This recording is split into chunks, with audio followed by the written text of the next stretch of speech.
Once upon a time, in the village of Nkume, there lived a royal family, respected and adored. Everybody loved them. They had a daughter, very beautiful. Her name was Amara.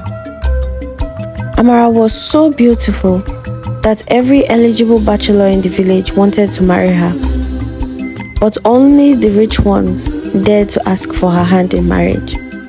Amara was for sure flattered by all this, but she had no desire to marry any stranger just because of their wealth. In fact, she knew who she wanted to marry. She was in love with the village town crier, Ikenna. He was a handsome man, well known in the village. In fact, he was one of the few people close to the king, because he delivered news to the villagers directly from the king. He was well acquainted with the royal family. He knew that the princess was in love with him. He liked her, just as anyone else did, but he was more interested in marrying her for her wealth. Back at the palace, Amara's parents had arranged an event which all men who wished to marry their daughter and could pay her bride price would fight each other till the winner emerged. The winner would take their daughter. Princess Amara was not happy about this. She knew that Ikenna would never be able to pay her bride price, so he did not have a chance to fight in a battle. She begged and begged her parents, but they did not budge. They only cared that their daughter married the richest and strongest bachelor that could take care of her well. The fight took place and a winner emerged. The winner was the son of a well-known chief in the village. His name was Itego. Itego meant pot of money, and he made sure everyone knew how rich he was. He ended up marrying Princess Amara and swore to her parents to treat her like the princess she was, which he did. As the years went by, Itego treated Amara with kindness and respect, but all it did was irritate her even more. She wanted out. She hated how big she had gotten because he always fed her and complained about how she was not eating.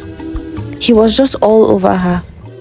One morning, as the princess with her maids made their way to the stream to take their bath, she came across Ikenna. She was extremely happy to see Ikenna. She had not seen him in years. She hugged him out of excitement, but then quickly remembered that her maids were there. She realized that she still loved him even after all these years. She could only talk to him with a low voice so that they would not hear what they were saying. Ikenna told her of a plan he had come up with to be with her. He said, "The only way for us to ever be together is for you to kill your husband. That is the only way. Make him give you his properties and wealth before he dies, and I will announce it to the village so nobody will doubt you. After all, news from me is news from the king." Princess Amara thought about this. She did not want to do it, but that was the only way, like Ikenna had said. So she did it. She convinced Itego to give her all his properties and then poisoned his food. He died. Princess Amara did not waste time before she married Ikenna.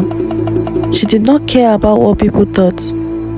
At the beginning of the marriage, Itego treated her like a goddess, but only because he wanted her to give him all her properties and wealth.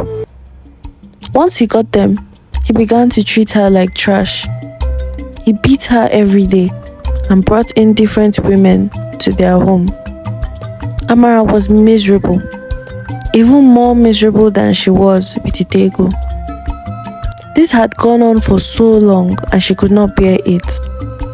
She also could not live with the death of Itego on her hand. She wanted to die herself, but she did not want Ikenna to have the wealth. She planned to kill him as well. One night, she crept out of the room and brought out a cutlass from where she had hid it. She went back into the room and stood over Ikenna's sleeping body with tears on her face. She said, "You promised to love me, but you didn't. The one person who loved me, you made me kill. Now you will join him in the land of the dead." Amara stabbed him with the cutlass, then stabbed herself and died. The next morning, their bodies were found. Amara had died, but Ikenna survived.